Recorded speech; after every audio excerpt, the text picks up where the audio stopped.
What's up, everybody, and welcome back to the next episode of the HMA Fantasy Wrestling Podcast. This is episode number 33, coming at you with our first semifinal matchup of our NCAA Champion duels. And I'm excited to get into this stuff today, guys. Joined by the regular crew, and we're stoked to get talking. We're excited to be joined by the regular crew because a lot of them just choose to take the day off, whenever they want. I knew it was coming. Some of them for All good right, reasons. bust my balls. Some of them are college coaches and have meetings and actual job related things. And then there's Jack that just likes to sleep. So Hey, I'm honest at least.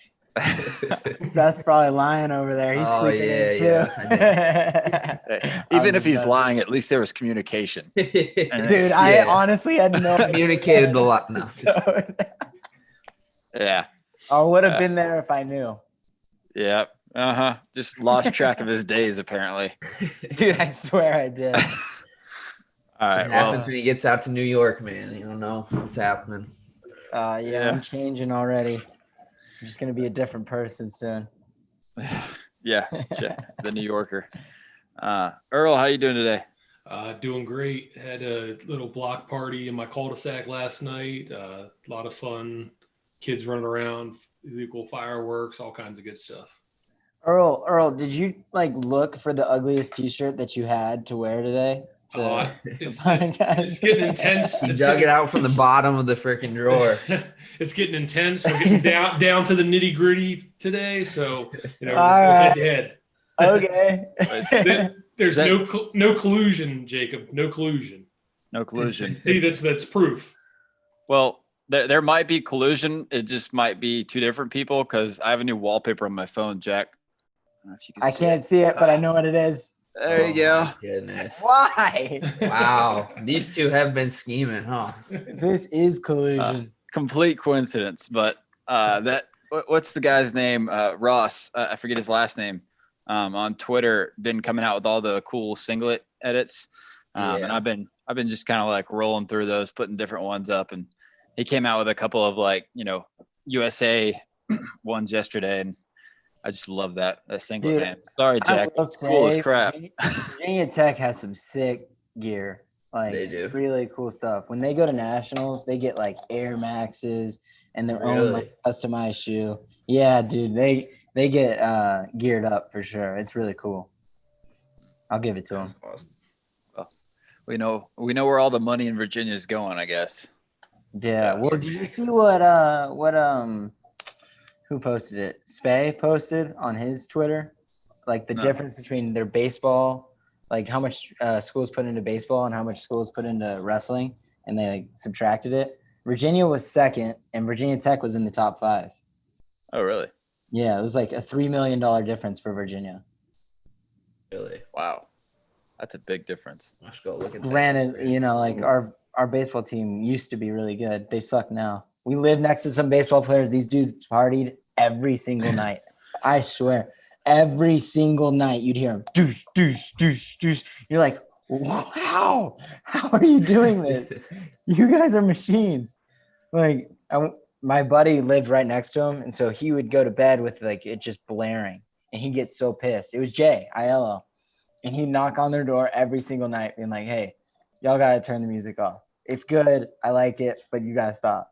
And eventually he got so annoyed that he called the cops on him and just started calling the cops on him over and over again until they stopped. Wow. That's funny. Yeah. You go. Yeah. I think it's cool to as somebody who didn't play college sports, if you go into Georgia, football is a religion. Those dudes, you might as well be walking around campus with NFL players and it's crazy, but I think it's really cool to see the differences between players, you're saying, the baseball players are bumping or whatever, just even the differences between some of the guys. I rode a bus every single day for 2 years with Sonny Michelle. And just the most down to earth, nice dude in the world. He's running back for the Patriots. It's crazy. Nick Chubb was always walking around by himself, just normal guy. And then, guys like Justin Fields, Jacob Eason, those guys are like getting like the athletic staff is like carting them around in like a golf cart with a posse. And it's ridiculous to watch. So Yeah. I just think it's funny to like see how different people are, you know? No doubt. Yeah, I went to college to play baseball, and I can kind of vouch for what you're saying, Jack. It's crazy, man. Even during their season, it's like Yeah. every single night. And these guys are like the 3, 4, 5 hitters and like one of the starting pitchers. And it's like, no wonder y'all are just terrible right now. Y'all are leaders doing this crap. I don't know. Whatever works for you. Hey, Whatever they only works got to for you. hit the ball like once out of freaking 5 tries at bat, and they're considered doing all right. Yeah, for something real. like that. Yeah. Well, I mean, I guess your basketball team's doing all right. So I wonder what they're doing. Yeah. I lived with Mamadi Diakite. He was like one of the star guys for a summer. He was a pretty cool guy. I liked him a lot. But he had to have a custom made bed, and it was like it was like a top bunk, and so it was touching the ceiling pretty much. And he like hopped in there and it was fine. But me, I'm like 5'4". I had to like crawl in there. It was like difficult going to bed every night. It was ridiculous. He was like just jumping in and it was fine. He's 6'10", 6'11", and I'm like crawling into bed. It was so funny, man. We were a crew. We were a crew for sure. 6'10", and then you got little Jack. 5'5" on a good day. Oh man. You have to be careful walking around your apartment with some dude that's 6'10". If you're 5'5", your head might end up in a weird place. You bump into each other around the corner. I'm like, I walked in on the first day, and I'm like fresh out of high school. Just didn't know what to expect. Thought I had my own room, and I walk in, and there's these size like 15 or 16 shoes on the ground, and I'm like, what the heck is this? They didn't get my shoe size right. Like this is mine. And sure enough, it was Mom, and he's a real good dude. But yeah. That's funny.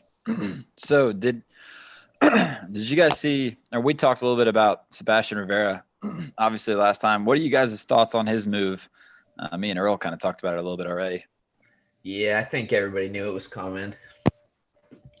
At Big Ten's, what's his name? Scott Del Vecchio, like said something on the award stand to Rivera about like coming home after and when's he going to tell everybody and stuff like that. So I think it's something that was in the works for a while. Yeah. Yeah, man. I think as long as you're happy, it really helps your wrestling.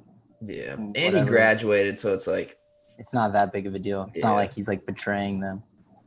Yeah, for sure. Like people have all their, different viewpoints on transferring. And like, I mean, I think do whatever is best for you, makes you happy. I especially think it's like, the graduate transfer is definitely like a thing that's perfectly fine. Like nobody should be upset about anybody for leaving for grad school, because it's, you shouldn't have to stick around at that same school for a graduate program, especially if they don't have that program that you're wanting or whatever. Like, I don't know. Yeah, like when I was go ahead. I was gonna talk about, like, I know my brother especially is like, when McKenna transferred from Stanford to Ohio State, had he graduated from Stanford yet, or did he have 2 years? No. See, he was like, what's he doing? Like, Stanford degree versus Ohio State's a great school, but Stanford, like, you're gonna leave Stanford, really? So like, I can see how some of those can catch hate. Yeah, for sure. I mean, it just all depends on the situation too for the guy, I don't know. You got to find your right fit. But yeah, I would have a hard time passing up a Stanford degree for a lot of other ones. But but I'm not in that situation. So Seth, you mentioned Scott Del Vecchio. I got a funny story about him. I interviewed him after he won in the round of 12. I think it was DeSanto. 2000. Yeah, that match that was crazy. Yeah. So I just asked him, what happened or something, and he said, I took him down, I broke him, and then I danced on him in that order. And he may have had like an F-bomb thrown in there. And it was priceless. Yeah, I could not believe that they hit DeSanto with like 3 stall calls in the last like 30 seconds or something crazy. Yeah, that was wild. I also saw with the Sebastian interview on Flow that they asked him about 57 kg for the Olympics and all that, and he said, "Nope, I'm not doing it." So how does that work? Like I guess he qualified 57 kg for Puerto Rico for the Olympics, but if he goes 65, then they're not. I'm He guessing that he it's didn't just qualify the weight. he didn't qualify the weight for the Olympics. He was the Puerto Rico rep though. Okay, all right, And that's what it was. I'm assuming it's fairly easy to be the Puerto Rico rep, so I think he's probably not worried about it. Okay, Yeah. that makes sense. But he That's what I should was- definitely try and get like a wrestle off with the 65 guy. Yeah. Because I'm sure I know that Jose Rodriguez is there. I don't know if he's the guy though. He's up Yeah. at 65 kilos. Yeah, he got big. Yeah, he's a little guy, wasn't he? Yeah. Yeah. Yeah.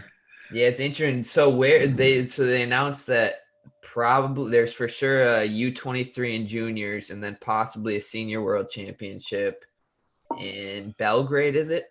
Yep. Yeah. Serbia. I'm interested to see how they do it. Like how are they going to do the trials? How are they going to qualify each guy? Because they got to do it kind of soon, and they got to pick a good location. I think it's better to just like just tell everyone that it's going to be this weekend and we're going to pick the spot maybe, because like right now with Flow and Texas is going so downhill. We don't know if it's going to happen, but be ready to get a ticket. This is the week. We're going to pick like the lowest case place, and that's where it's going to happen. We're going to do it Yeah, there. we should freaking go fly to a private little island or something. Surprise everyone. So I'm wondering, with you guys obviously going, through the trials and all that kind of stuff, would you want it to be like as close to the championships as possible? Like, say the championships are for sure happening, mid-December. Would you want it to be like the first week of December, like just so we make sure we get as far past Corona as we can, or is that just too bad and you want to make sure you can get it as far out as possible? I think it depends on like how they do the trials. Like, are they going to do an open into the trials? Yeah, or like because like a exactly U23? that's exactly what I was, because usually there's a process, right, to even qualify for the world team trials. Like usually the world team trials ends up being like 8 guys, and they qualified throughout the year. So it'll be interesting. Like, are they just gonna have one massive world team trials where anybody freaking can show up from anywhere, no matter their credentials, or are they gonna try to do a US Open and then a trials? Like, I don't know. Yeah, because if you're going to do a U.S. Open and then a trials, it's going to start early November. They usually do like 2 weeks. But then they usually do a training camp too, How's that going to work? I would think with everything going on that they would, I would think it'd just be easier just to do one tournament. So do like an open trials tournament and then world championships. Like, I think trying to push in 2 tournaments in this like wild time where you don't even know if you could do one would be crazy. So I don't know. I mean, there's a lot of unanswered questions. Yeah. I'm excited though. I think it'll be super awesome just to at least have something. But yeah, I know, right? It's like, even if it doesn't happen, it's something to train for. For a while, it was hard for me to train because I was like, I don't even know when the next time I'm going to wrestle is, like, yeah. When is wrestling going to happen again? And so it was kind of put me down a little bit. And, Jacob tried to hook me up with a match. We'll see how that goes. I tried my best, man. We'll see what happens. I put it out there. Well, I saw RBY, he tweeted out something about wanting to wrestle. And I was like, I know a guy. I got one for you. Heck yeah. And he like immediately DM'd me and was like, dude, I'm down. I was like, okay, cool. And so like you text too. And I was like, all right, I shot at the CP. I was like, both these guys are in. Like, I don't know if you guys are looking for a match or if you're just set or what, but they're in. And he texted me back and was like, yeah, that'd be really cool. But, obviously the chances of Kale saying yes are probably not that high. And then, RBY texted me like a couple hours later and was like, yeah, talk to my coaches. It's all good with them. We're just waiting on compliance. It's like, oh, all right. Yeah. So we're already past coaches. Oh, that's crazy. I think that we'll find out within the next couple of days, just like July 4th coming up, they're probably not thinking too much. And man, I don't know. I want it to happen real bad. You know, I want it to happen real bad. Yeah, that'd be fun. Well, wait, 61 then? Well, so in the contract, it was like 65 kilos. And I was like, all right, whatever. I'll just show up and wrestle. I don't have to lose anything. And he was like, let's go 137. And I was like, okay, yeah, let's do it. Because by then, like in shape, usually in shape, I'm like 35 to 38. So anywhere in there. So I think we're going to like verbally say, let's go 137. But it'll still be 65 in the contract, or? Yeah, I mean, why even write up a new contract? I already signed it. I'm ready to go. They said if RBY can't wrestle, they'll get someone else. So I just hope that it's soon because I don't want anyone to like take it within a week's notice, like Masvidal, because I don't know how many people would do that. Yeah, who are like, if he can't go, because that's the match I want to see. I don't know about all you guys, but I think that'd be super fun to watch. I told him I'm tapping in if RBY doesn't show up. There we go. Out of shape as ever, I'll show up and I'm ready. You can be like one of those middle school teammates who wrestle each other and just we ain't doing the whole 137 verbal agreement. I need the whole 65 kilos at this point in time. It's gonna jump up to 165 pounds. Oh jeez. I don't know. I think the guys that I would like to wrestle are obviously like, I think Gilman's the first guy that comes to my mind just because I've never felt him. I would love to feel him. I think that I match up well with him too. Gilman, I always love wrestling Darian Cruz. He's another guy that I think would be fun, but he's small, so I think I'd have to get my weight down for that one. And then the three guys that they're just constantly on my hit list, Fix, Suriano, Spencer. So any of those guys, I don't really care. I mean, preferably a 57 kilo, someone that I'm going to go up against later because I like getting a feel before I, actually wrestle them. Yeah. Anyone. I don't care. Disrespected, bro. I ain't on your hit list. I ain't wrestling 165-pound Seth right now. I'll get it down, dude. I got my time. Seth, I want to wrestle you. You're not on my hit list, though. It's a little different. Yeah. Well, hopefully it all works out, man. I'm excited to see it happen. Hopefully Texas can get their crap together. And, unbelievable. They're wrecking the state really bad right now. Dude.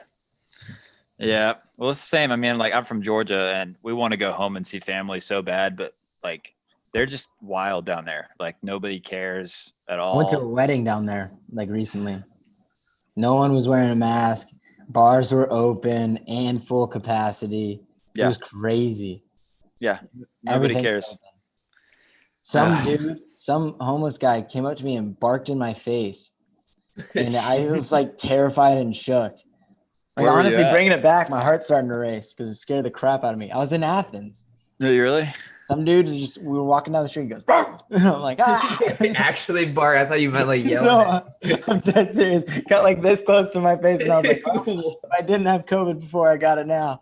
Jeez. So how'd you like the best college town in America? Honestly. Wait, you were in Madison, bro? No. Both of those college towns are sweet, but I saw a list the other day. Amazing. Yeah. It was amazing. It ain't no Charlottesville, but it's amazing. Yeah, I loved it, man. I hated leaving, but I saw a list on Twitter or Facebook or something the other day, and it was the best college towns. And frickin' Madison was number 1, and Athens was 2. I was pissed. Madison every year they kill it. Dude, they did the cadet world team camps there. It was sweet. It's cool. It's like in between 2 lakes, and it's gorgeous. I didn't like the black and gray mats though in y'all's wrestling room. Yeah, we got those, but those are long gone. That was brutal. I was like, holy smokes! I don't know if I could do this, especially in the cold. Yeah, those sucked.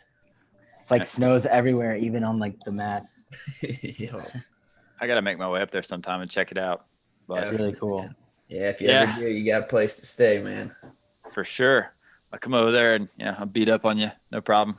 Can't say the same about New York, Jacob. You don't got a place to stay.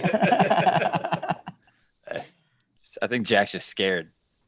Oh yeah, constantly. You don't want it. Don't want I it. don't want it. Don't want the smoke. Oh man, I'd be a good practice dummy. Have a good time. But Hey, if you make your way down to Austin, I'll need a practice partner. I haven't even thought about that. I've just thought about getting there. dude, tell me you need a practice partner and that you need somebody else, and I'll drive my ass over there and let you throw me around. Man, I like didn't really read the contract. I was just like, let's do this. Crazy, man. I was thoroughly reading the contract. Dude, it's yeah, whatever. They could have thrown Sign some away your weird life, stuff in dude. there. I'm ready to go. Yeah. By the long way, as the there's a match last fine print was, by the way, we now own you, Jack. Honestly, it could have been in there. Yep. It's in there. 90% of whatever Jack makes goes to Flo. So, Right back to him. all right, well, let's get talking about this thing so that we're not on here all day, even though I could definitely be. So this bracket, we now have the two semifinals set up, and we're going to hit that first one. The first semifinal that we're going to do today is 2005. That's the number 1 seed 2005 versus the number 4 seed 2018. So on the left side of the bracket, all the seeds held perfectly. On the right side, all hell broke loose. And we have the 2 seed in the semifinals, 2013 2 seed. But that last bottom right corner, or quarter, I don't know what the hell happened, because we have, what are they, the 14 seed, I think. I think it's blocking my thing. Yep. Yeah, 14. 2004 made the semifinals. They took out the 3 seed 2014 and the 11 seed 2019. And that was a wild. He was going to make a run. Oh, dude, I did too. I mean, I was looking at it before. I was like, yeah, okay, this is going to be a good one, but they got it. Nope. So whatever. I'm glad I don't have to hear my name anymore. Yeah. Well, we got down to the end, and it was a tie duel. So it was 16-16, and we were like, all right, we got to do our runner-up battle. We're looking through. Y'all didn't choose me? Are you kidding me? Earl brought it up. Earl brought it up. He goes, we could pick Jack and whoever the other guy was. And I was like, no, we can't do that. I'm going to pick against Jack. Oh, my gosh. It would have been me versus Kyle Ott, right? Yeah. Oh, Yeah, my that's gosh. right. I would have locked it up for 2019, man. So 2004 won 2 in the sudden victory. Yeah. Yeah. Wow. Yeah. They're So sneaking it out. here, let me look at it. What happened was we got down to the end. Like I said, it's 16-16, and we looked through all the matches. And like whenever we do it, we try to pick the most exciting, but also like up in the air match, because there's some of them that you look at and you're like, all right, one of the runner-ups was it Tyrone Lewis? And we're like, all right, pretty much whoever he's wrestling, he's probably going to beat. So like, we're not going to go with that match. We're trying to pick the ones that actually are, fair to talk about. We ended up settling on 74 with freshman Ben Askren versus junior Mark Hall. And we got that one, and we go through, and I think me and Tony picked Hall, and Earl and Greg both picked Askren. And so, yeah, we tied in the tiebreaker match. And so I tried to call Sam, and he didn't pick up. And so I called Jude. I tried to call Sam first because I'm like, all right, he's probably pretty unbiased, right? I called Jude. I'm like, he's going to pick Penn State, but we got to do something. Like, we're just sitting here live with a lock right now. And so called him, and he picked Askren. And so, Wow. yeah, Wow. I would have never guessed that. And I couldn't believe it. Could not believe it. But yeah, he picked Askren. So I can't believe you didn't choose 125. hey, I would have been very biased. I would have picked Lott easily. You can't even say his name right. It's Ott. Whatever. That ain't right. I That's quit. super biased. Whatever. he's Jacob. It would have been Tech Fall by Lott, Tot, Pot, whatever the hell his name is, over Jack Mueller. I don't care. I've never been teched in folk style in my life. Well, you never wrestled him. Keyword profile. But yeah, no, I mean it was fun. And I mean I don't think any matchups were really like off the wall crazy. We actually picked Pendleton over Zahid, so that was probably the one that We got that went, again today. Yeah, I know. And that was a split decision that we went to Twitter for. Yeah. What year were they in that one? That was Freshman Pendleton versus junior Zahid. Mm-hmm. You picked Pendleton over Zahid, huh? Not me. Don't look at me. That was Earl? an Earl. Yeah. That was an Earl and Greg thing. Yeah, because they You were guys like saying to vouch for the old guys. that, and Tony and Greg both said they asked Pendleton about it, and Pendleton said he would take Zahid. And my rationale was that the coach isn't gonna like say his guy sucks or oh yeah, I beat that guy. He's a chump. Like he's trying to be humble. He knows he beat him. Nah, he knows. Okay. So, well, yeah. After the show, I guess Tony was texting with Pendleton afterwards, telling him, that he had won, and he goes, "Nah, man, like Zahid would smoke me because it wouldn't be close." Yeah, I'm going Zahid today. Oh Yeah, well. you got to. All right, let's get into it so we can start talking about it. He's crazy. All right. So good. So the best match of this one, in my opinion, would be 84. 100%. That's so, one I don't know where I'm choosing. So let's put that last. You guys want to start 97 then? Let's do it. Yeah, let's do it. Cool. Let me pull up my doc. Oh, 285 too. Oh yeah. Yeah. I know. I know. I saw it. Oh man, that's the one I was like, hurting on the inside, man. That's what I was in my sleep thinking about. Who was gonna win that one last night? This one is, this whole duel is insane. Like literally, like every other matchup is just stupid. So yeah, I mean, you guys want to start at 97, or you just want to start at the top? What do you want to do? We start at 97. All right, cool. So 97, or actually, let's just go through real quick again. The 1 seed 2005 versus number 4 seed 2018 for the people that are listening. Earl, you have 2005, right? Jack has 2005. Jack has 2005. Jacob doesn't know what he's doing. Jack, tell me who's in the lineup 2005. All right, so from the top, we got Joe Dubuque, Travis Lee, Tion Ware, Zach Esposito, Ryan Bertine, Johnny Hendricks, Chris Pendleton, Greg Jones, Jake Rochelle, and Steve Mako. Awesome. And the other end, I believe Seth has 2018 since he's in the lineup. Yeah, we got Spencer Lee. We got me at 133, Yanni Diacomo Hollis, Zane Rutherford, Jason Nolf, Vincenzo Joseph, Zahid Valencia, Bo Nickel, Mike Machiavello, and Kyle Snyder. All right. Well, let's get into it, guys. 197. We're going to have Jake Rochelle versus Mike Machiavello. Fill us in a little bit more on Jake Rochelle, Jack. Jake Rochelle, at this point in time, he was a 2-time champ.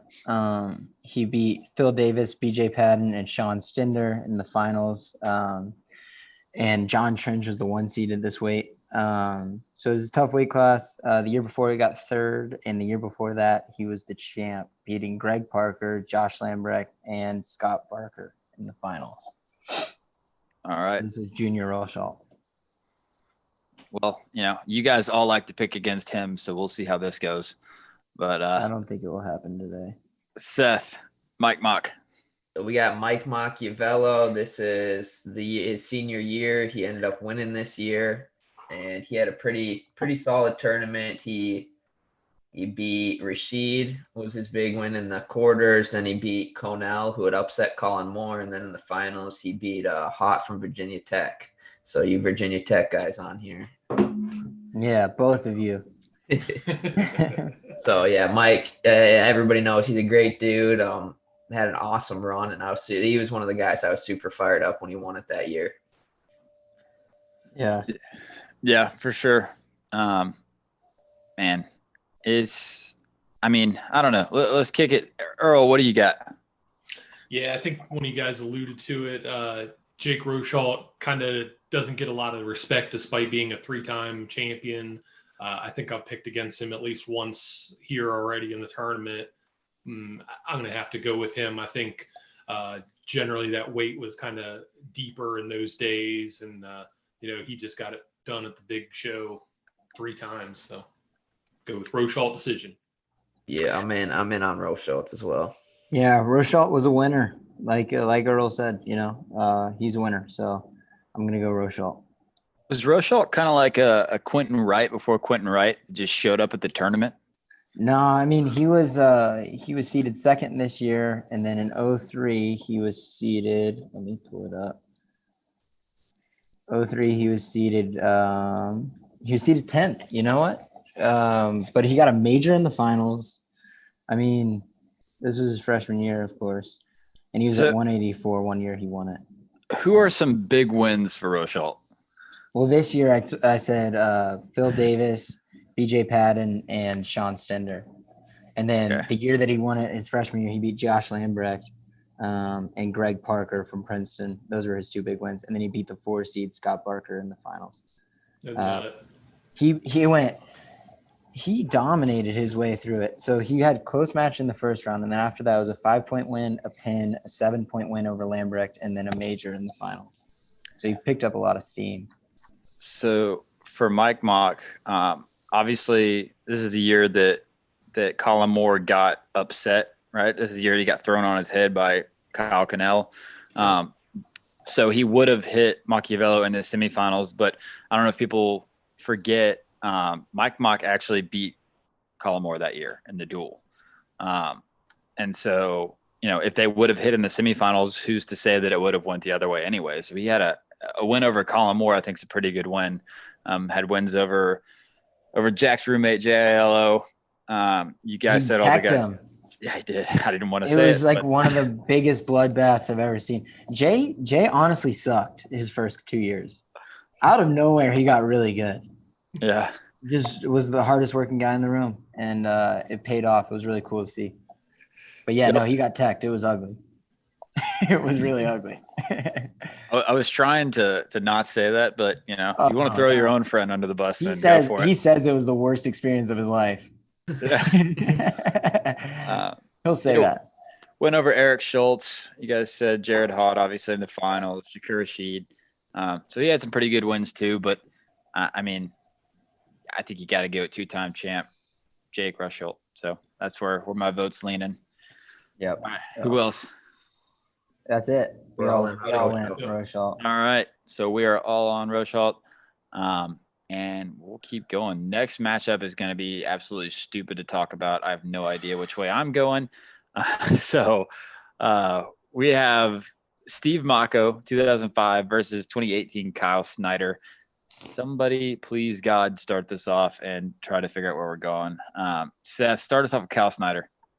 So Kyle Snyder, this is when he wrestled Kuhn in the finals. So this was his senior year. I guess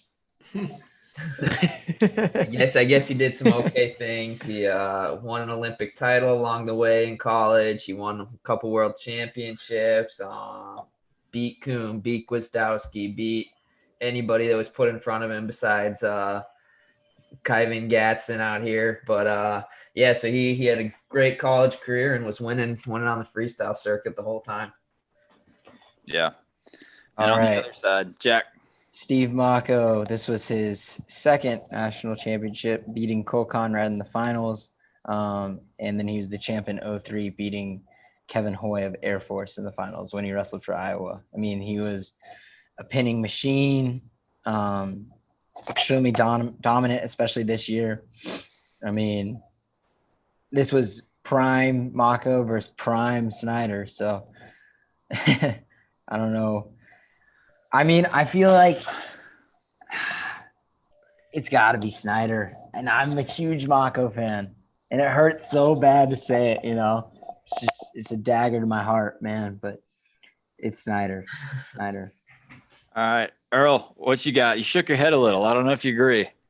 No, it's just, you guys know that I can tend to favor the older guys, and I really want to pick Mocco, but I just can't. I think it's got to be Snyder. His wins over Kuhn, make me think that he'd be able to figure out a way to beat Mocco. He'd be better on his feet than him, and that would be that. Yeah, for sure. I think just a little too athletic, and that low ankle was just nails against every heavyweight he faced. And I mean, like you said, at this time, 3-time national champ, Olympic champ, world champ. I mean, he's won literally everything there is to win. So I don't know how you could pick against him. Seth. Yeah, I think this is a crazy match, and yeah, I mean, it is really hard to go against Snyder. Looking at the matchup, I think that it'd be. I mean, if Mako got his hands on him, and I don't know, I think there's a chance he puts him on his back, but I don't know. Kyle Snyder figures it out at the big show for the most part. You know, he had the one final slip up, but outside of that, he found a way to win. And yeah, I'm gonna go with Snyder. Not a confident one, but I'm going with Snyder. Yeah, got taken out by the ice cream man.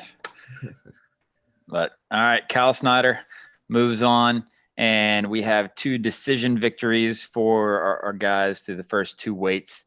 And we'll jump back around to the top and get us started with Joe Dubuque, Jack. So this was, let me get up there. This was Joe Dubuque's first national championship, beating Sam Hazewinkle and Kyle Ott. He was the 5 seed going into the tournament. The year before, he was 8th, losing in the pigtails and coming all the way back and injury defaulting out. Stud wrestler, was one of like he was kind of like the beginning of 125 being like extremely tough after the Abyss era.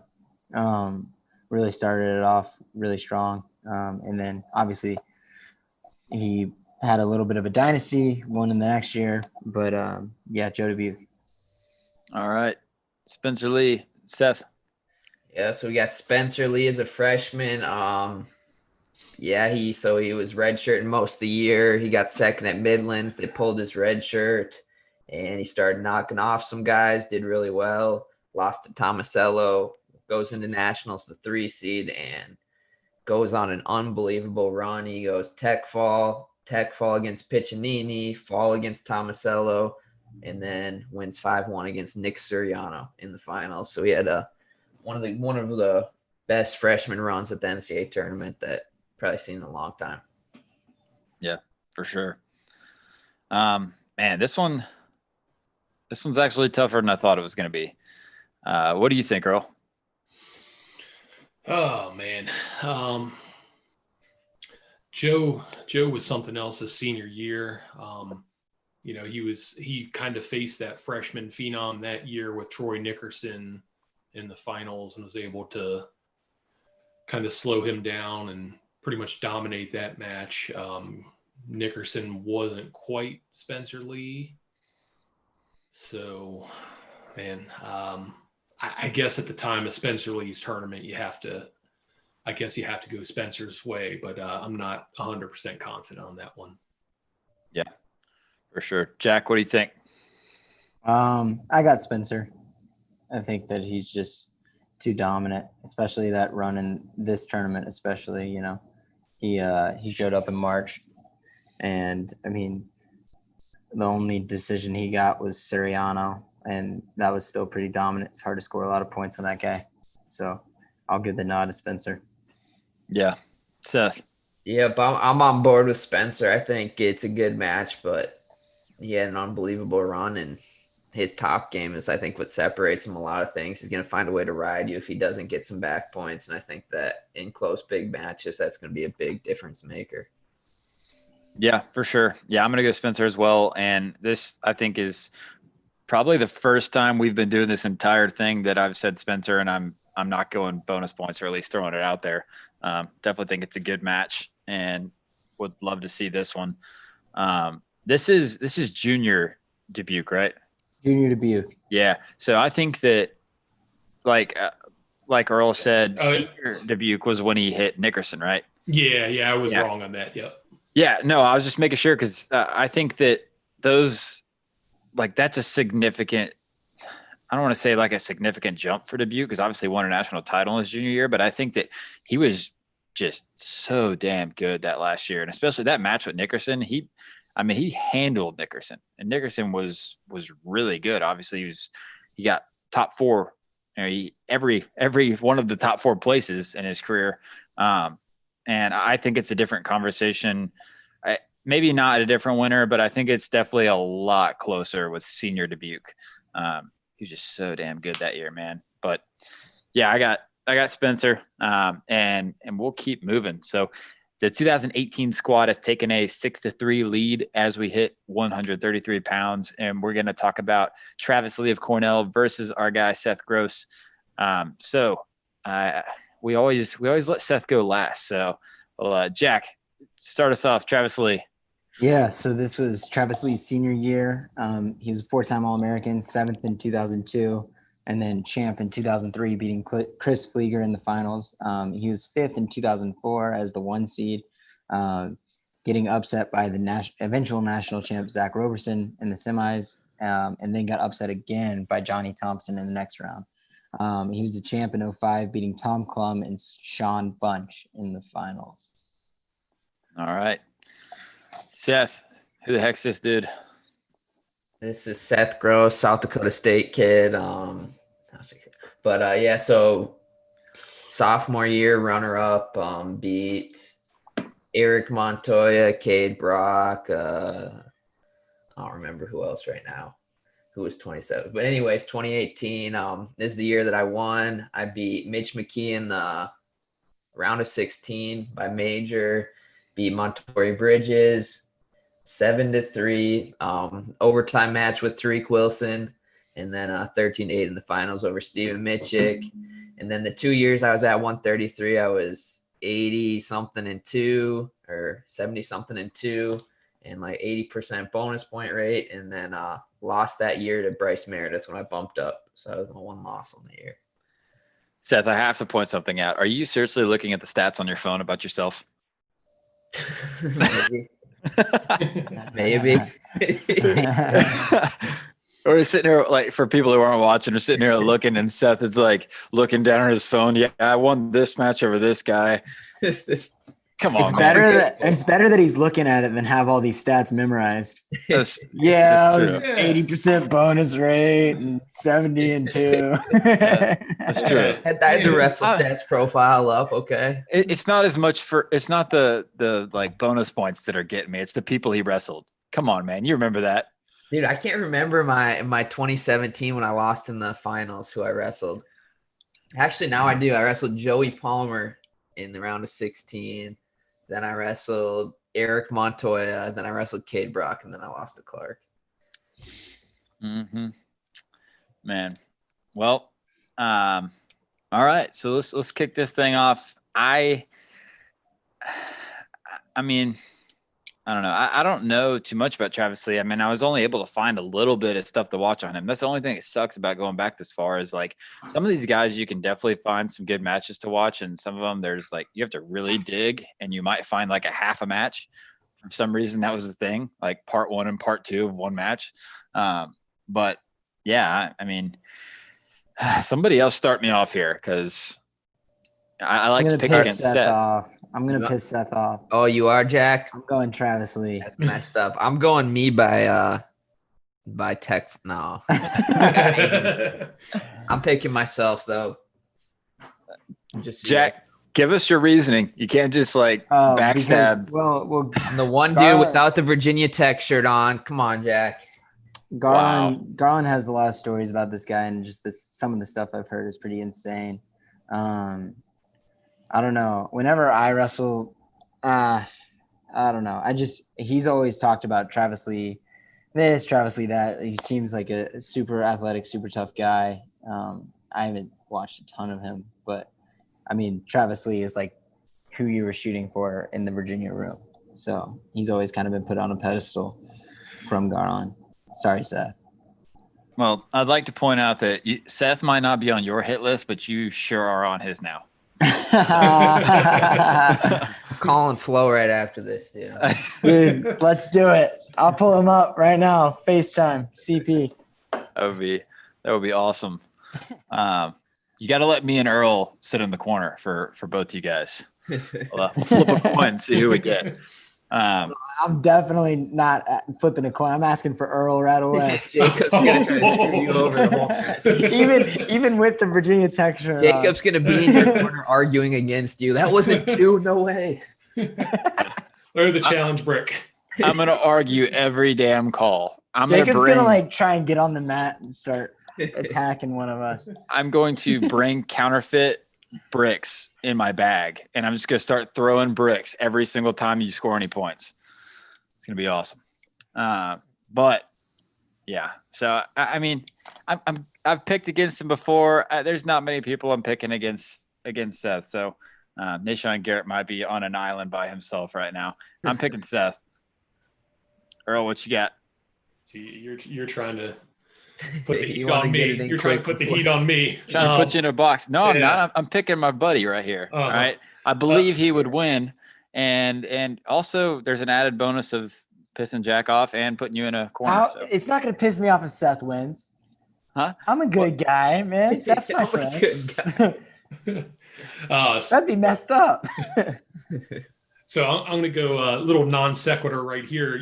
Seth mentioned beating Stefan Micic. That would be another good matchup for you, Jack. Stefan Micic. That'd be a lot of fun. Yeah, that would be good. He's done well in freestyle. Yeah, he's very good at freestyle. So yeah, Travis Lee, he was kind of the guy that got the ball rolling as far as Cornell being the team that we know it as right now. He was kind of the first recent national champion for them. He had real good low attacks and stuff, super lightning quick, a lot of fun to watch. I'm gonna make it interesting and go to the Twitter vote. And, go to the Twitter vote. Has I just looked at it. Okay, I was gonna ask, has anybody looked at it The besides score Jack? is Let's go. 67-33 in Seth's favor. Seth takes the match with no help from our other co-hosts. You guys are trash. Wow, that's aggressive. Agreed. That's messed up. Come on, can't pick against our guy. No, that's right? messed up. You were ready to pick against Jack last week. Oh, Against that's Pot. different. Unless it's Kyle Jack, Pot. then that's messed up. That is different. Seth has never had any hatred directed towards me from Seth. No I was clue. gonna lose to an imaginary character named Kyle Pot. Dude, Oh man. you know how I feel about Dean Howe, right? Never picking him, right? I might never pick Jack. Okay, we're trending in that I don't direction. need your picks, man. We're I got trending in Seth that and direction. Earl. Maybe not Seth anymore, but I got Earl on my side. I keep trying to build this relationship, Jack. I offered to come out to drive out to Texas and let you throw me around to warm up, and still, just No love back. no love back, man. I don't know what I got to do to earn it. My But training partners don't really like me very much. I kind of go live right away. I'm down. I don't think that would help our relationship. You ask anyone. Dude, I'm down. the same way, dude. I freaking had to take people from other people because they wouldn't everybody would try to find a partner at the beginning of practice. I'd be stuck with no one. I'd be like, Dude, I'm telling you, that's the same with me. "Oh, you're I'll be going the- with me today." Yeah. Yeah, dude, there's been multiple times where I'll be like, no, tell him to find a new partner. Yeah. Especially when I'm close to weight. It'll Yeah. start getting, Oh, yeah. he'll be like, no. I know Well, exactly so what you're talking who about. did you guys, both of you, did you have like a main guy you practice with? Oh, yeah. Who was it for each of you? Mine was Patrick McCormick, who's actually beaten like a lot of ranked guys. Like he beat Killian Cardinale. The kid from Ryder was ranked. He's going to be really good next year. Very under the radar, but like right away, he's beaten multiple top 20 guys, multiple top 15 guys. And he was like kind of weak. And so he gave me like a good feel. He wasn't trying to like flex through every position. And that's like what I like in my partners. I don't like guys that are going to club my head real hard or be annoying like that. And he'd scramble with me, he'd wrestle with me. And so that was my guy. But you said I'd wrestle mostly with Dom Dentino and Kyle Berwick were my two guys. They're both younger guys, but they're upcoming. And I'd go with those two. Those are the two other 33 pounders. what about coaches? Did you guys wrestle with like one coach more than other coaches? Day of weigh-in, Garland went with me every day. Every time it was the day of, like right before my match, he'd go with me, and then he'd go shower and put like a suit on or whatever. Yeah. I wrestle Bono all the time. I think he's starting to get to the end of getting on the mat here, but this last year went quite a bit. Yeah. Yeah, don't say that. He might be listening. Oh, he knows. I make fun of him every time. Say you're getting too old for this, man. So, do you guys get the better of him at all, or just get beat down, or how'd this go? Oh, Jacob, dude, come I on. kicked the crap out of Garland. All He right, hates it. all right. Hey, Yeah, I'll be honest though. He Hey, hates my freshman year at South Dakota State, Bono got the best of me for the most part, but Yeah. now, There was a Great. turning moment for me and Garland. We were wrestling, and I got a double leg and flared it, and he has a broken neck, and I like was just like, you know, like when sharks go into like their feeding mode and like their eyes go all black, like that's how I was, and I took it down and spiked him, and he goes up and he just starts like screaming at me, and I was like, all right, this is it. We just started clubbing the crap out of each other and just like went after it. That's awesome. I got a funny story then too. So me and Bono, so we wrestled all the time my freshman year, and after my freshman year, I was cutting down to 60 kilos. I'd been a 141 pounder, and I was going 60 kilos for world stuff. So I was traveling with Bono to a bunch of his camps all summer, just training with him and Reader, and we're out in Florida doing a camp, and Reader, we like in between goes, the kids are like getting their meals and stuff, sitting in the bleachers, and we're wrestling, getting a practice in, and we do a match at the end, and it was getting pretty close. It was getting heated, and I was winning the match by like a point or something, or 2 points, and Bono like shot in, was running me, like doubling me, and I got on a tripod and like landed out of bounds, and like Reader gave 1 point, and Bono's like yelling, that was two. And I was like laughed at him. I was like, yeah, right, dude. And he like came running at, and like, dude, we started like fist fighting in front of the kids, like trying to hurt each other. And all the kids are like sitting there, like eating, staring at us, like what's happening. And we still talk about that one to this day. Bono's pretty upset about it. I think I got the dub. That's great. That's awesome. But yeah, I mean, we should probably keep going because we do have things to talk about. I love to get off track though. So this next one I think is super fun to talk about. Like 141, Tion Ware, Oklahoma versus Yanni Diakmahalis of Cornell. Dude, let's start off. Seth, start us off with Yanni Diakmahalis. This is Yanni's freshman year. Beats Bryce Meredith in the finals, had a lot of close matches, but always found a way to win. Just unreal flexibility and mat awareness. And just, like I said, he just figures out how to win each match and continue to move forward. So that's kind of what he did. And not too much to say about Yanni. He's continued on that same path. But this was his freshman year. Yeah. Jack, other end of it. Yeah, so this is Tion Ware. This was his second national champ. He beat Nate Gallick in the finals this year. The year before, he got sixth, losing to Matt Murray of Nebraska in the semis, then Jason Mester of Central Michigan, and then lost to Nate Gallick for fifth. And then he was a true freshman national champ in 2003, beating Philip Simpson and Dylan Long in the finals. Awesome. So we it's hard when you have somebody so recent and then the old superstars. So we're gonna kick it to our old superstar, Earl. What you got, man? You call him old? I just called him old. You're just making enemies left and right, man. I have no idea how old Earl is, but I know he's older than us. So Chapel Hill's only about a 3-hour drive from me. Hey, you know what? That didn't scare me. Jack said that the other day, and I just dropped a pin. He goes, I'm coming to Chapel Hill. I just dropped my pin to my address. I have Jacob's location now still. Yeah. Yeah. All right. So as far as these two guys go, I don't know who's going to score on either of them because, both of these guys are unbelievable defensively. Ware was so quick with his, snap down, go behinds. I do think Yanni is a little better offensively, so I feel like he would get a takedown, but this would definitely be like a 3-2 type match. I don't know if it would be aesthetically pleasing to watch for people that like offense, but I'd go Yanni. Yeah, that's what I was thinking. I think it has to be Yanni just purely from just like the evolution of the sport kind of standpoint. Like Yanni just does so many crazy things and like just I don't know, man. The dude always knows how to come out on top and really thrives in those kind of scramble positions. And so I just think that he's going to find a way. So I'm going to go Yanni as well. I'm gonna go Yanni. I know that Tion's known for his defense, but Yanni, he's got the mind, his celebration there. I'm gonna go Yanni in the tough situations.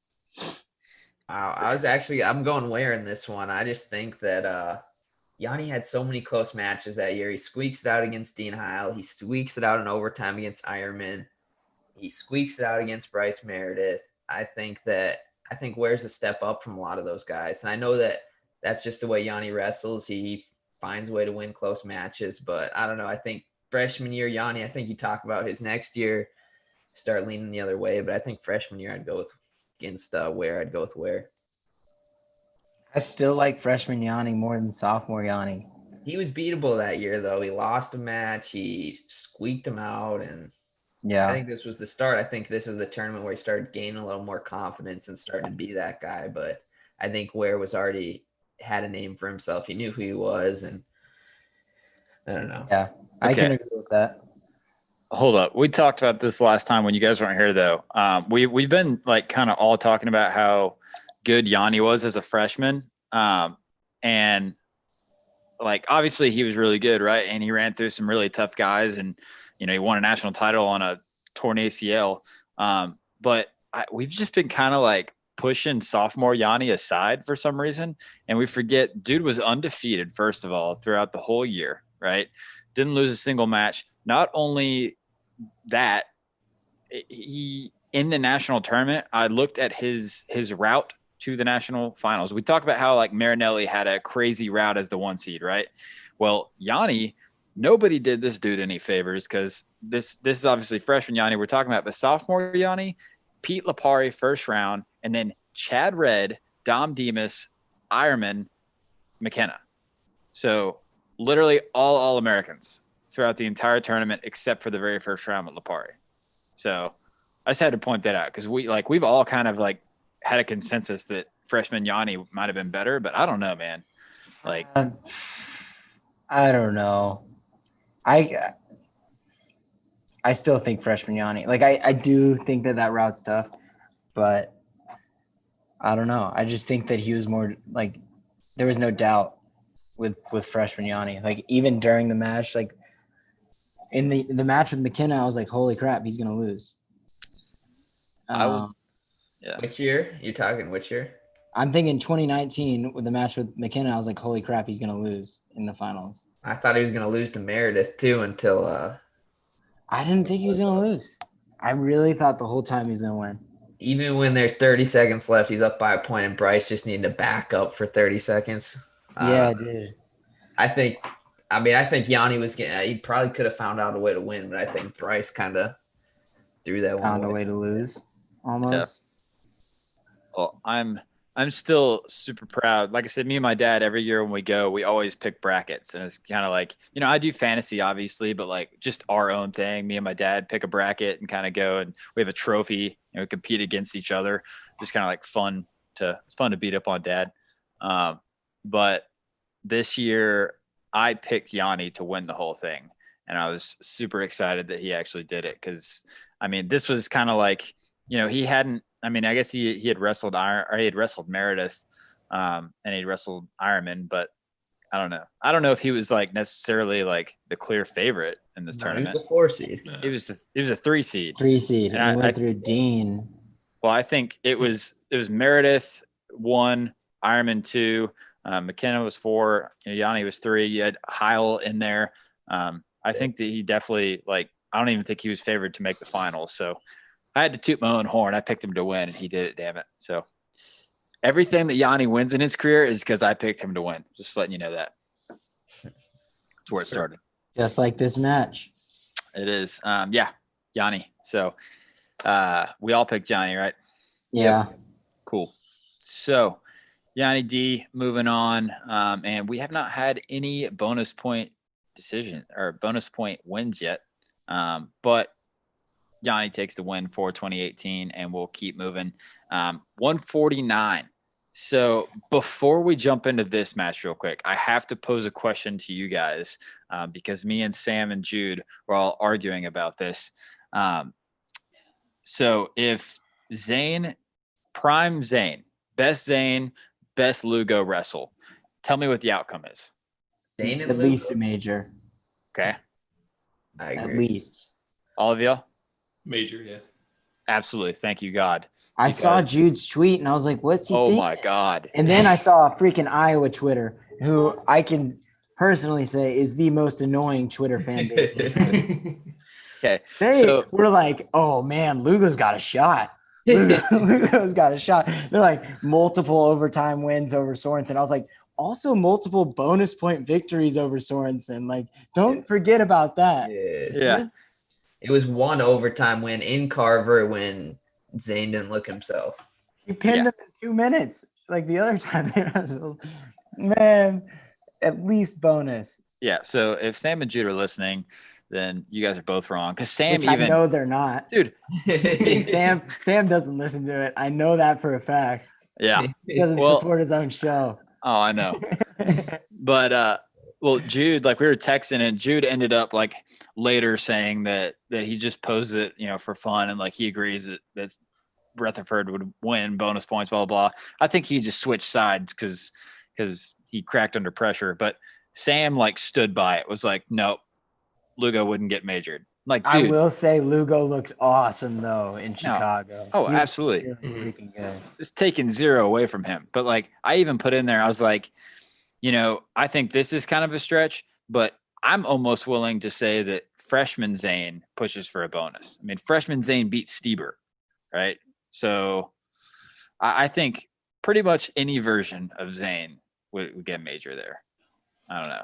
I would hesitate on freshman Zane. He didn't beat quite Logan have the Stieber. top game his freshman year. He wasn't turning Is dudes this as freshman. junior Zane?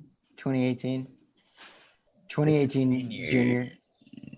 Or was Senior, I Senior. think. Senior Zane. Yeah. Senior, Will no. Hodge, senior.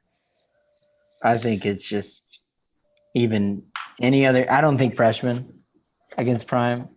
I think that would be a little bit of a stretch. But I mean, junior Zane, it's not going 7 minutes. Yeah. No, I was like, I'm past major for prime versus prime of these guys, but whatever. So these guys, 149, Zach Esposito of 2005 versus Zane Rutherford 2018. Jack, fill us in on Zach Esposito. This was Espo's one and only title.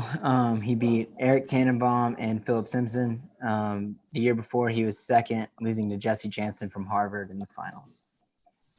Yep. Yeah, and this was Rutherford's senior year, third title, Hodge Trophy winner. Tech Falled Boo Llewellyn, 10-4 win over Heilman, and then a 6-2 win over Ronnie Perry in the finals. Yeah. He beat Stieber. He beat everybody in his way and was pretty much dominant those 3 years. So, Yeah.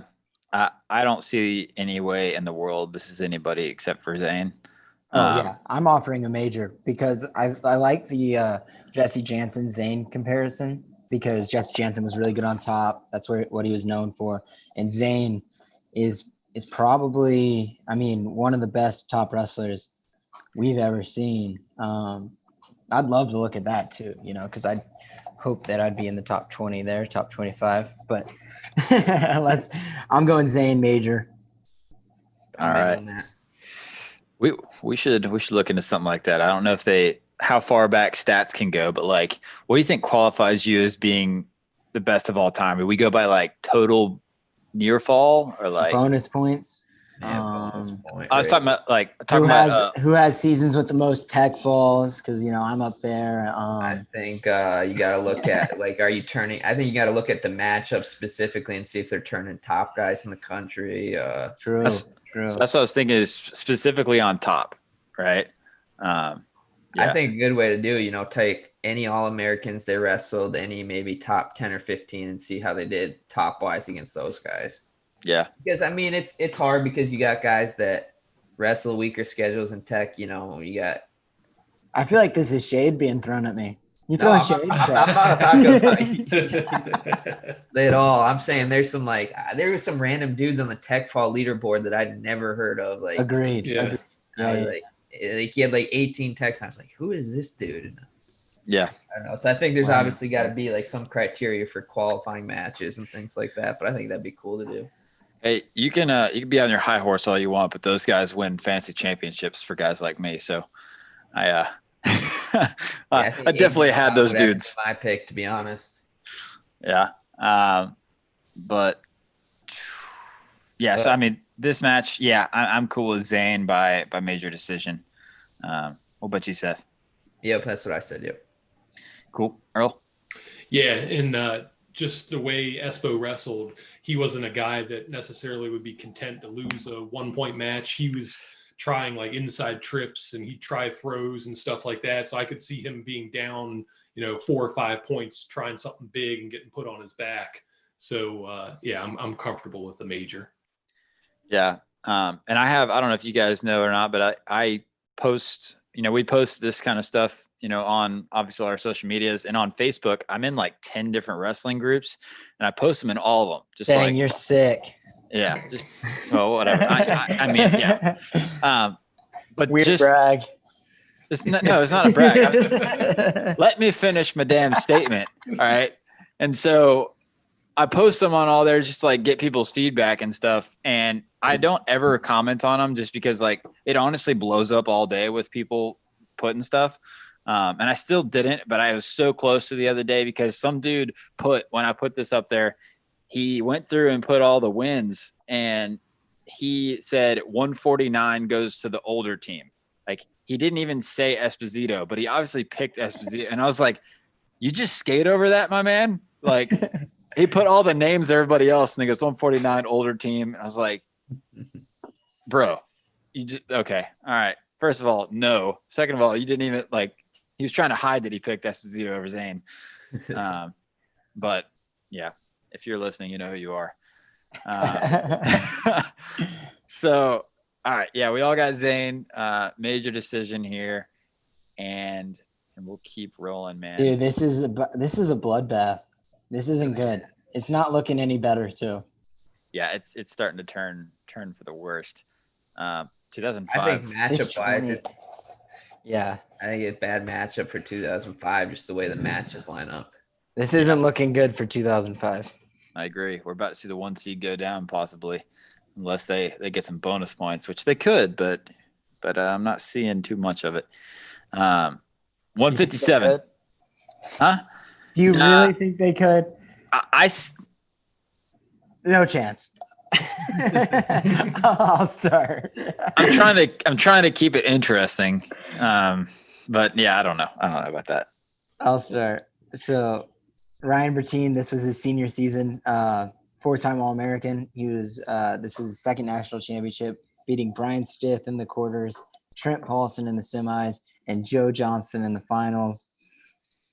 I always mention his third place match was really good. He beat Johnny Hendricks in the quarters, lost to eventual national champ Matt Gentry in the semis. Then he beat Travis Paulson, and then beat Alex Terapelli for third. So Ryan Bertine, unbelievable wrestler. Wish there was more film on him. And who was it? Mason that tweeted the thing out that was like, "You fools need to do your research on Ryan Bertine," and Imar got on there because I retweeted it, and then it said Imar responded to your retweet, and I was like, "Oh crap! What did I do?" and then he started saying I would smoke him, whatever. And I was like liking everything because I didn't want to piss him off, you know. But yeah, that's Ryan Bertine. All right. So Bertine versus Nolf. Nolf, fill us in, Seth. So this is Nolf's second title this year, and this is the year that he got injured in that match, forfeited out, and then forfeited out at Big Ten. So he went into nationals as a 3 seed, and he looked perfectly fine showing up at nationals with the knee problem, tech fall, and then he beats Crone 6-1, beats Michael Kemmer 6-2, tech falls Micah Jordan, and then beats Hidley 6-2 in the finals. Yeah. And this is where, like, even with the injury, I would argue that this might be the best Nolf out of the 3 titles. I don't know, man. It looked good. I've got a question. Do y'all think that Jason Nolf was better or worse when it came to March? I don't know. He had a lot. I mean, I'd say the only match that stuck out was obviously that match he almost lost to Hidley. That was crazy. I think besides that, he had some close matches, but they're close scores, but I think he handled the matches. But yeah, I don't think he was quite as wide open as he was during the regular season. Like he'd be trying all sorts of crazy stuff during the regular season. Super free. Yeah. Well, I think that you got to take into account, and you guys obviously know going through multiple NCAA tournaments, like it's different, especially with a guy on that level that just beats up on people when he's got like one duel. You know, he walks out and he's like, I got one match today. That's it. So I'm just going to go full tilt and like try the fun stuff. Like I know I'm levels above this guy.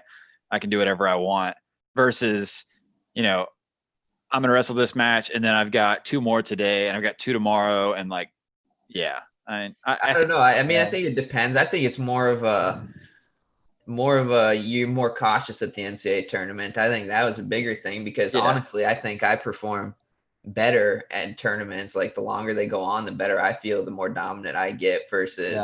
Yeah. I think it's all just a caution. Like my first time at the NCAA tournament, my very first match, I was like kind of freaking out and I went out there, wrestled super cautious. And then, you know, I kind of learned as you went along, but I think that it's just, especially when he already won a national title, now you're expected to do it again, puts more pressure, and you just don't want to do anything to mess that up. So I think that it was more of a caution thing, and he probably didn't let it fly quite as much as he normally would. Yeah, no, that's what I was trying to say. Not as much of like there's a bunch of matches to wrestle, but like, yeah, there's a lot more like caution, whereas you got one duel and you know you're better than the guy, like just let it loose. Plus at 157, it's like there's one guy to beat. You know, It's Jason Nolf. You're studying film on them all season. You're getting in their head. You're learning what they're doing. Because I, from the outside, ACC, you know, I'm like Seth said, you know, when he was throwing shade, I don't wrestle the hardest schedule. And so when I was cutting weight, I would literally just watch film on Seabass and Spencer. And then when it was just Spencer, it was just Spencer. And so I wasn't even focusing on what was going to happen on Friday or Saturday or Sunday, whenever I was wrestling that duel. Which probably hurt me, I think, in the long run. But I was focused on Spencer, like getting in his head, figuring out what he does. Like right off the whistle, boom, club, goes super hard in the hand fight for the first 5 seconds. Hey, how awesome was that Frank Chamizo clip where they ask him, "Do you watch film?" Nah, bro, nah. Dude, he is awesome to train. Dude, that dude's he's always been one of my favorites to watch, and his personality is hilarious. It's hard to it was just like being around him. He's just super excited and super locked in at the same time. It's really cool to see because you don't get that both sides, especially in America. Usually someone's locked in and they're like, it looks like they're not having fun, but I'm sure they are. But it's really cool to be around. He's obviously considerably bigger than both of y'all, but like, have you guys actually wrestled with him? I have not. I haven't. I've been around him a lot, and my buddy, I've not like Wick's wrestling with him right now out there training with him, but but what you guys got for this one? This is a big one, man. I got Nolf. Nolf's unreal college wrestler. The things he did were just insane, and his pace won him a lot of matches. Even if it was close the first period or two, he kept going and didn't stop, and I think he wins this match. Yeah. What about you, Jack? I always pass the tough old ones to Earl and like follow his suit, so I'm gonna do that.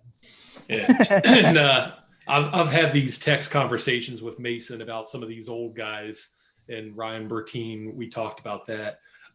He's definitely a guy that has kind of gotten forgotten about a little bit. Real good on his feet, good finishes. He's come out the back door, pretty regularly. All that being said, hard to go against Nolf. Not a major or anything, but it's Nolf. Is there a guy that we can compare Ryan Bertine to recent guys, maybe even guys that Nolf's wrestled, for the younger guys listening? I'm trying to figure out how can we set this matchup for somebody who obviously wasn't around watching back then. Maybe a Deacon. I don't know. Maybe not as. I think Deacon's probably better on top, but kind of similar. Okay. Yeah. I'm gonna go Nolf as well. It's one of the all-time greats, man. Jack. I'll go Nolf. All right. Well, we got Nolf. We got a decision as well. I think that's a good call for sure. And it's going to be 19 to 3. So this is the 1 seed, man. This is crazy. Yeah. I was looking at it yesterday, and even when I was making the poll, it was like this. Yeah, for sure. But yeah, pretty lopsided match going on right now. We're down to our last 3 matches. 165 pounds, we're going to have Johnny Hendricks versus Vincenzo Joseph. Seth, why don't you kick us off with Vincenzo? So this is Vincenzo's sophomore year, second title. He goes out as a freshman, and that's when he beats Aymar in the finals. And then, he does it again the next year for his second title. He wasn't the most dominant guy. He wouldn't have the best regular seasons, right? He was not winning Big Ten titles, but winning national titles every year. And but he found a way. He really turned it on at the big show, found ways to win. And everybody knows Vincenzo goes upper body, hits that inside trip, and good hand fighter. Just doesn't want to go upper body with Marinelli, man. What happened last time they went upper body, dude? Marinelli won the last one. Yeah, but didn't he put him on his back? What do you mean? He put him on his back. Yeah, didn't Chenzo put him on his back in Carver? Yeah, in the duel. Yeah. And they went upper body, yep. Yeah, Marinelli was 3-1 against Chenzo. But all right, Johnny Hendricks, Jack, fill us in. This is Johnny's sophomore year. He was 5th in 2004, losing to Ryan Bertine and Alex Tirapelli, but he beat Philip Simpson and Travis Paulson. He was the champ in 2005, beating Ryan Torella and Mark Perry to win it. I would say this is his best year because of the controversial victories and the semis and the finals of the next year. Johnny was Johnny, one of the greater high school recruits to ever come out. Pretty dominant this year. This is prime Johnny for sure. Hey Earl, how do you think this would go stylistically? Like Vincenzo's upper body, how would Hendricks handle that? I think hearing if you listen to the Mark Perry documentary on Flow, he always says that Johnny Hendricks always had man strength and was one of the strongest guys he ever wrestled. So, he was one that always pushed the pace and had a great gas tank, could continually get into leg attacks. So I feel like he'd be able to nullify Hendricks, I think, from the upper body side. And I would go with this Hendricks. Perry beat our favorite Troy Letters in the semifinals this year. And then injured Troy Letters. Yeah. Yeah. And did he win in the 2004 match? Was one of the deciders? Yeah, I think he swept it. I don't think anybody picked. Oh, he swept it. Yeah, huh? I don't think anybody picked Mackay. I'm gonna go Johnny as well. I think he's like a little bit stronger version of Marinelli, and I think that matchup's hard for Chenzo. We also asked Greg Jones about Letters, and he said that he gave him his last 2 high school losses, and they never wrestled after that. Man, I wish we would have seen him like not get injured for sure. I mean, Mason texted us all these crazy stats about how great he was before injury, and stud. Yeah. He beat Johnny this year. Actually, Yeah. I watched the duel. It's online. You can go watch it. That's cool. You know who he wouldn't beat? David Taylor. I didn't say he would beat him. It's whatever. I didn't say that. Hey, don't put words in my mouth, Jacob. Don't do it. Might not get my major, but he would still win. So, oh yeah, I agree. All right, yeah, I got Johnny Hendricks as well. Seth, what do you think?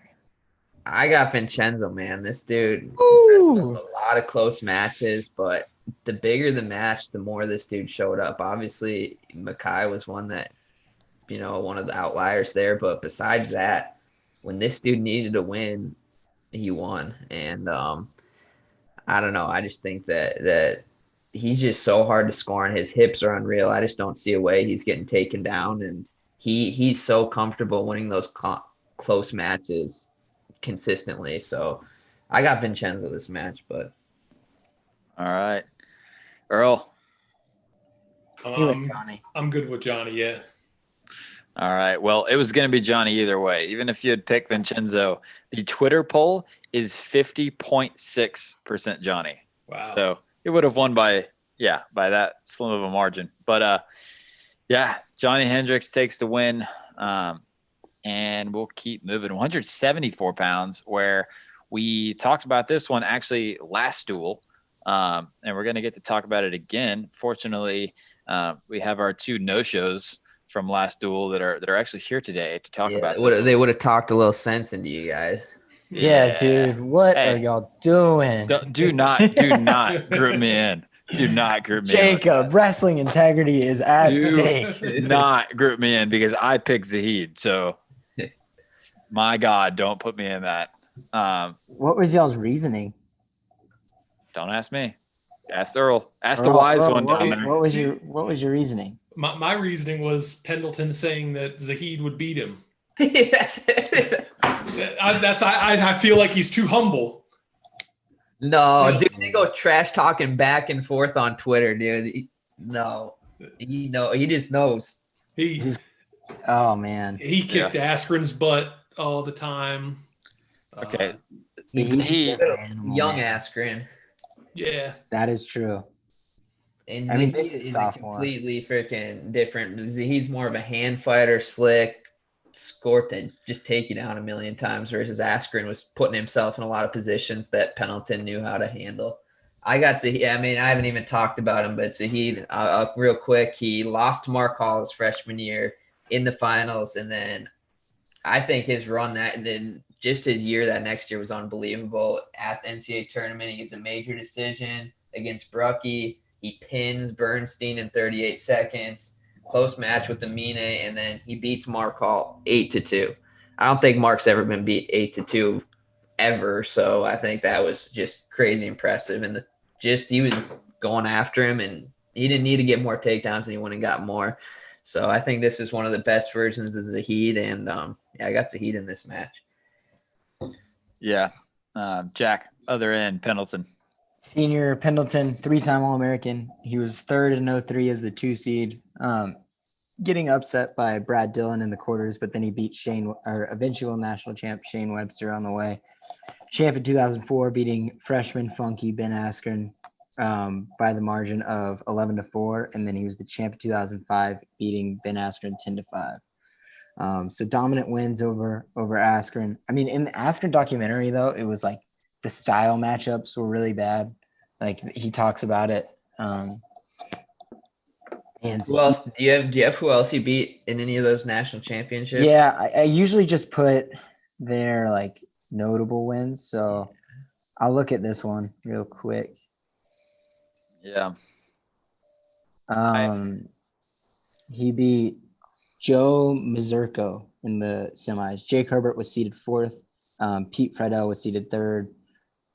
But this was his score. So he went pin over JJ Holmes from Eastern Michigan, a decision win over Daniel Waters from American 14-10, and then a tech fall in the quarters a tech fall in the semis, and then 10-5 in the finals. That's a weird random 14-10 match in there. Yeah, that is weird. It's Penn, Tech, and then dominant. Yeah. Yeah. I think it's worth mentioning that Pendleton on social media even said that Zahid would whoop him. He came out initially and was like having some fun, and he was like, Pendleton by major decision, easy. And then he walked it back, was like, no, I'm just kidding. Zahid would definitely whoop me. Earl thought he was trying to use some reverse psychology. Yeah, he's trying to be. He's humble. He's trying to be humble. Yeah, I don't know about that humble. All right, like there's definitely some truth to that, in my opinion. I would love to see those two dudes go at it at practice for sure. But yeah, I'm gonna lean Zahid on this one for sure. Dude's incredible. I've got Zahid as well. Yeah, He just was a different animal. Him and Bo, I remember just being like, what the hell are they doing? How are they this good? Like, I want to know what they're doing, because, I mean, they were great in high school, but they jumped so many levels after their freshman year. Just were on different planets, in my opinion. yeah. Earl, if you pick differently, I swear. I'm maintaining my wrestling integrity, although I do like this version of Zahid better than 2019, which is the one we talked about the other day. But I'll go with Pendleton just to maintain my integrity. Fair enough. Cop out. All right. Well, we got Zahid with the rightful win here, even though Earl is crazy. But 22-6 for 2018 heading into the final match. Absolute blowout of the number one seed. So last match though is crazy. I mean, two of the greatest of all time. Looking back over the last 20 years, we have Greg Jones of West Virginia from 2005 and Bo Nickel, 2018. Was the eventual Hodge Trophy winner in 2019. So, Jack, start us off. Who is Greg Jones for the youngins listening to the show? So this is three-time national champ Greg Jones. He won in 2002, beating UFC superstar Josh Koscheck in the semis, and then Greg Parker from Princeton in the finals. Champ in 2004, beating Ben Helzer in the finals. He was actually a Texas guy. In a bracket where Jake Rochelle got third. So Rochelle lost to Helzer in the semis. And then he was the champ in 2005, beating Matt Pell of Missouri in the quarters, and then Tyler Baer from Cornell in the finals. All right. Seth, who's Bo Nickel? All right, so this is Bo Nickel's junior year, and this is his second NCAA title, beating Miles Martin. Freshman year, he lost to Miles Martin in that crazy match, and then this is the year he stuck Miles Martin. The year before that, in the finals in 2017, he beat Gabe Dean 4-3 after everybody thought Gabe Dean was pretty much untouchable, and he kind of stopped his streak, won his national title, and never looked back after that. He went two more undefeated seasons, and so this is Bo Nickel's junior year. Got to remember his interview after. This is what we do. Yeah. That was awesome. Come to Penn State to win national titles. But yeah, this is a cool match. I really would enjoy seeing this one. Both of these guys are just so good on their feet and just different aspects. I don't know. I'm going to kick it. Earl, what do you think? Well, I wanted to reiterate for the Jack and Seth. Jacob asked Greg if he ever wrestled Cale Sanderson. Mm-hmm. And he said how leading up to the Olympics, they brought him in to the OTC to wrestle some simulation matches. And he thinks he lost probably 16-12, which I feel like would be incredible. We're talking about trying to get our hands on footage like that. Yeah. Holy smokes. I would have loved to see that match. Yeah. I was expecting you to say something like he got smoked. Yeah. Honestly. Well, he's a very confident guy too. So like I asked him about other guys like Damian Hahn and like other dudes that are in the duel, and he's like, yeah, I beat that guy. Like I beat him every time. And like it just every time you asked about somebody and you got to Kale, he goes, yeah, I lost that one, but it was like, I think like 16-12, like really good match. Yeah, I would pay money to get my hands on that match. That shocks me. Man, I was thinking Bo, but after hearing that, senior Greg Jones versus junior Bo Nickel. Yeah, I mean, I'm leaning towards Greg. He was kind of probably the best offensive guy of this generation on his feet. We talked about it last time. He didn't really blow people out. So the major decisions, the bonus point, he didn't really tear up the stat sheets like that. He'd win these matches like 10-5, something like that. I think he'd be able to avoid the positions where Bo is strongest and be able to get a couple takedowns. Greg's also on the one of the short lists of guys that won more national titles than state titles. He won 2 state titles in high school and won 3 national titles.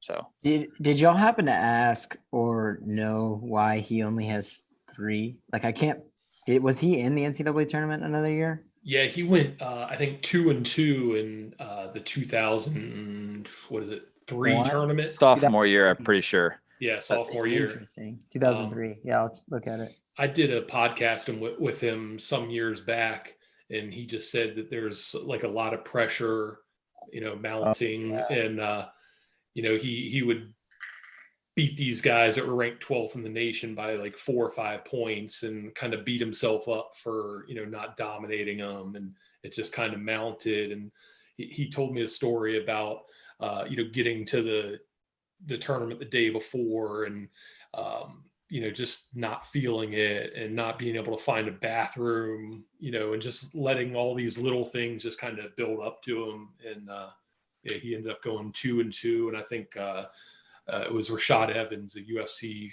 superstar, that ended up knocking him out of the tournament when he's wrestling for Michigan State. Yep, so yeah, that's it. I'm looking at it right now. He was the 1 seed. He lost some tiebreakers to Ralph Everett in the first match. And then he went back on the backside, beat a Bloomsburg guy, and then the Northern Iowa guy, Juan, or I don't know how to pronounce his name. It's Hauan, who ended up being the guy that Pendleton teched in the quarters in 05, and then losing to Rashad Evans. Yeah. Who won that bracket? Robbie Waller, and the 2 seed was Chris Pendleton, and he ended up getting 3rd.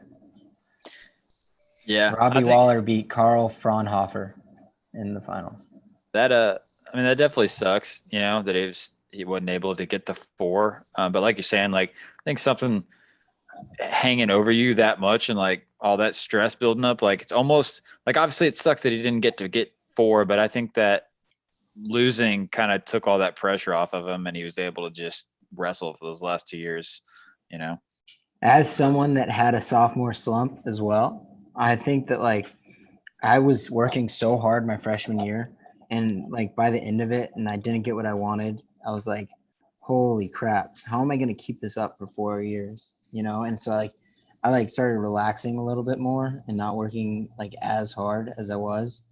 And it really bit me in the butt because I was like, wrestling was my idol. So I was just putting everything in there. And then when I didn't get what I wanted, I was so let down.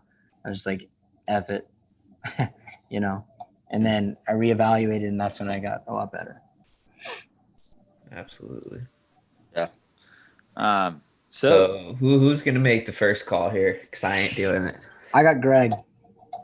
I think that he was just too dominant. Hearing the Kale results were honestly absurd too.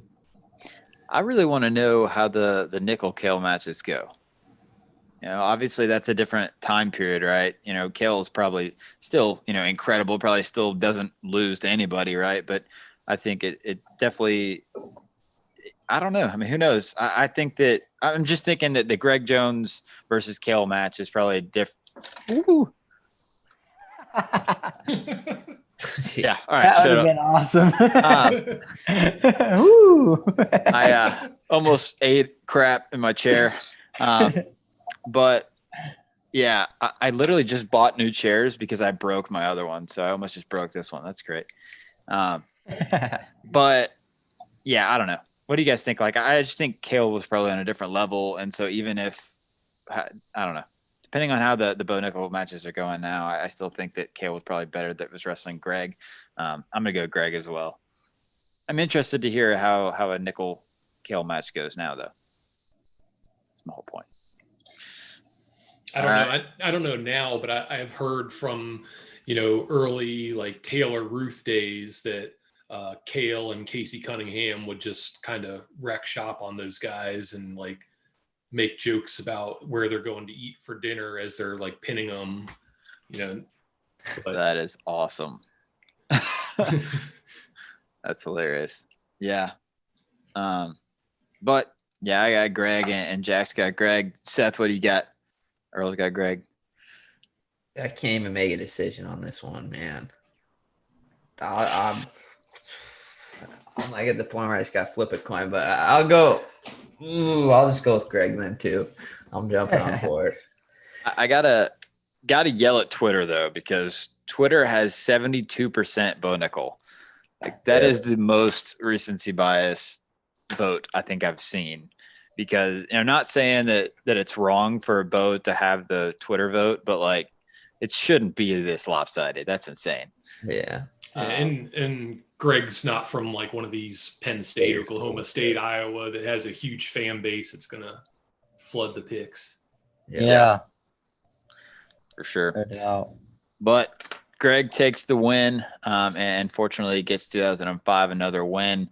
But it was not enough to stop this 2018 team from making the finals. So we're gonna have the 2018 team. We're gonna have Seth Gross in the finals yet again. But yeah, that not 19, 9, right? Yeah. Trying to make it a little bit nicer for them, but I guess it is what it is. I can't believe it. That team is loaded from top to bottom. No holes. And there's just like so many dudes that were just dominant too. Like the three Penn Staters there, Nolf, Rutherford, and Nickel were just so dominant those years too. Mm-hmm. Yeah.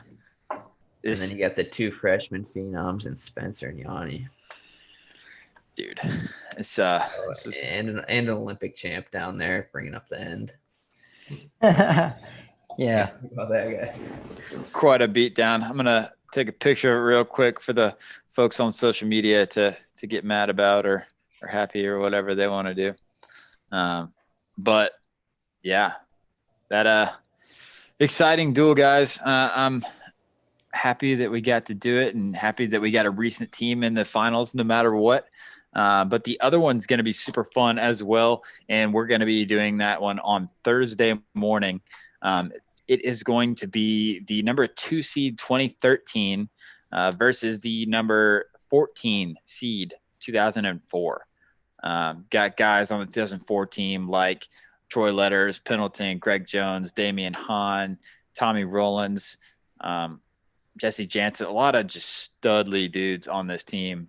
So it's going to be a fun one too. And we is it possible that we see the 14 seed out of 16 make the finals? It is definitely a possibility. I don't know. That 2013 team is freaking stacked. Oh, for sure. I don't know if they're getting past that team. I don't know, man. Some of these matchups could definitely lean the other way. I'm seeing at least 3 that I'm going 2004 on right off the top of my head. So we'll see which way it goes, but this was fun, guys. And hopefully next show, maybe we'll have some news on a new match on the flow card, whether it be RBY Jack or if Seth decides to step in and we're wrestling at 70 kilos if that's the case, huh, Seth? No. I'm just kidding. I ain't that big, dude. I'm like I'm messing around. Yeah. No, it'll be fun though either way, and hopefully we get a good one. But that's it from us here at the HMA Fantasy team, and we're looking forward to this next duel. We'll see you guys next time. Yep, later, everybody.